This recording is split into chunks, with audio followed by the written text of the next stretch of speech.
Welcome guys, and in this video I'm going to show you how you can connect your PSP to a TV or monitor. So basically what you'll need to do is plug AV cable right here. I'm going to show you how it looks like. So as you can see, I have this port, and basically you will need to have something like this. So this connector is called 2 loops, and this one is where you plug into your PSP.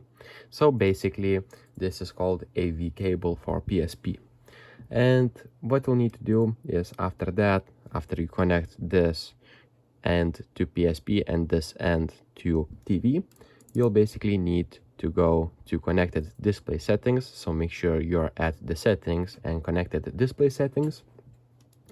And then in the connected display settings, you will need to go into switch video output, and basically it will turn on and you'll see all the information on your TV, and you'll basically be able to play on your TV. So the screen will black out and you'll see all the information on TV. So if this video was helpful, please make sure to subscribe to Guide to Everything, comment down below for the algorithm, and see you in the next one.